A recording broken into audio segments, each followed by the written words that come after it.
E aí, tudo certo? Hoje a gente vai mergulhar de cabeça numa daquelas dúvidas que todo mundo que treina já teve: o que é melhor afinal? Pegar um peso gigante e fazer poucas repetições ou pegar mais leve e fazer um monte? Só que o nosso foco aqui não é só o tamanho do músculo, não. A gente vai investigar o que a ciência diz sobre como cada um desses treinos afeta as verdadeiras usinas de energia do nosso corpo.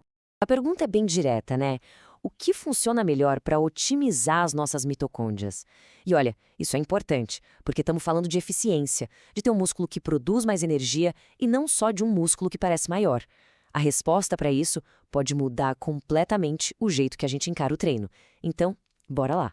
Mas antes de tudo, vamos colocar todo mundo na mesma página. O que são essas tais de mitocôndrias? Pensa nelas como milhares de motorzinhos minúsculos dentro de cada célula do seu músculo. São elas que geram a energia, o combustível para cada movimento, cada repetição. A lógica é simples. Quanto melhores e mais numerosos esses motores, mais eficiente é o músculo. Ok, vamos armar o cenário para essa investigação. É como se fosse uma luta de boxe. De um lado do corner, a gente tem o treino de alta carga, o famoso treino de força. Do outro, o treino de alto volume, aquele que faz o músculo queimar. Os dois são super populares, cada um com seus defensores fanáticos. Mas o que a ciência de verdade diz sobre o efeito deles na qualidade do músculo? É aí que a coisa fica interessante. E é exatamente aqui que a nossa análise vai mais fundo. A grande maioria das pesquisas e discussões por aí comparam esses dois treinos para ver qual deles deixa o músculo maior, qual gera mais hipertrofia. Mas, e a eficiência?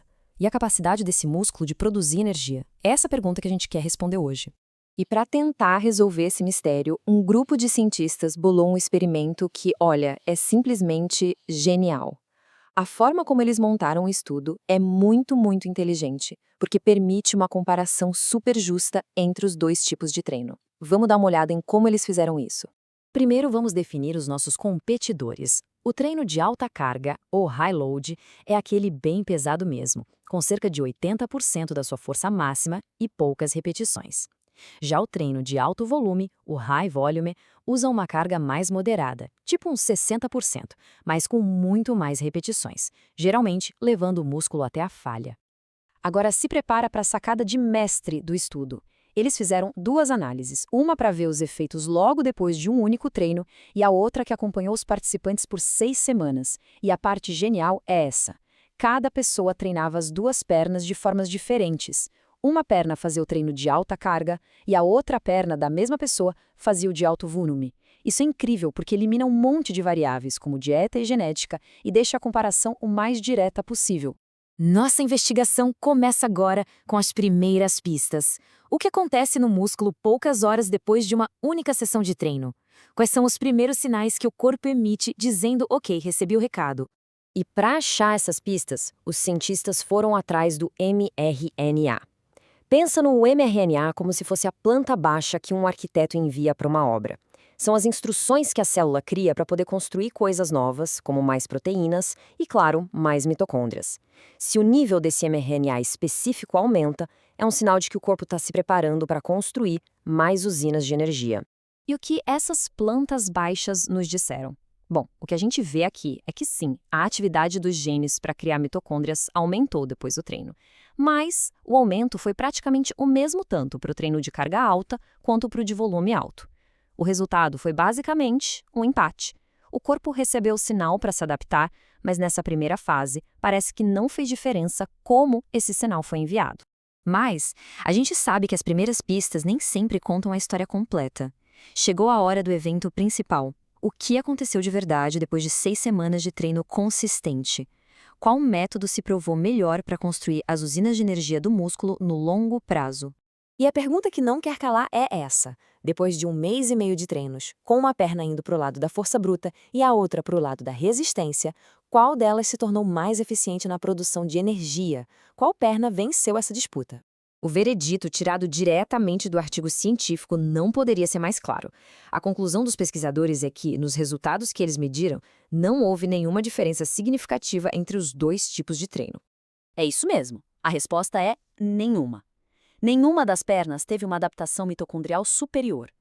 Parece que para esse objetivo específico de construir as usinas de energia do músculo, tanto faz se o caminho é com muito peso ou com muitas repetições, desde que o esforço seja alto. Mas calma que a história tem um plot twist. uma reviravolta bem curiosa. O marcador que indica a quantidade de mitocôndrias no músculo, na verdade, diminuiu um pouco depois das 6 semanas. E o que isso pode significar? Em pessoas que já são treinadas, talvez o músculo cresça num ritmo mais rápido do que a capacidade do corpo de criar novas mitocôndrias. É como construir uma fábrica maior, mas as instalações elétricas demoram um pouco mais para acompanhar um novo tamanho. Então, peraí. Se não foi a carga e nem o volume que definiram o resultado, o que realmente faz a diferença? A conclusão do estudo todo aponta para uma única variável que é a chave de tudo. E essa frase aqui é o ouro do estudo. Ela diz basicamente o seguinte: a carga que se usa no treino não parece ser o fator principal para as mitocôndrias. O que importa de verdade é que o esforço seja alto, que o treino seja levado bem perto da fadiga volitiva, que é o nome chique para a falha muscular, aquele ponto em que não dá mais para fazer outra repetição. É o esforço que manda o sinal. Então, vamos amarrar as pontas de tudo que a gente viu. Primeiro, para construir mitocôndrias, talvez essa briga de peso versus repetições nem seja mais importante. Segundo, o esforço é o que manda. Treinar perto do limite é o que realmente sinaliza para o músculo que ele precisa melhorar. Terceiro, a resposta do corpo pode ser diferente para quem já treina há muito tempo. E por último, o que o corpo sinaliza no começo com o mRNA nem sempre é exatamente o que vai acontecer no final. Isso tudo deixa a gente com uma pulga atrás da orelha, né? Se a escolha entre muito peso e muitas repetições não é o fator decisivo para essa adaptação específica, será que não existem outros fatores, talvez no descanso, na nutrição, que a gente está ignorando, mas que tem um impacto gigantesco? A ciência mostra mais uma vez que o corpo humano é uma máquina bem mais complexa do que a gente imagina. Valeu por acompanhar essa análise e até a próxima.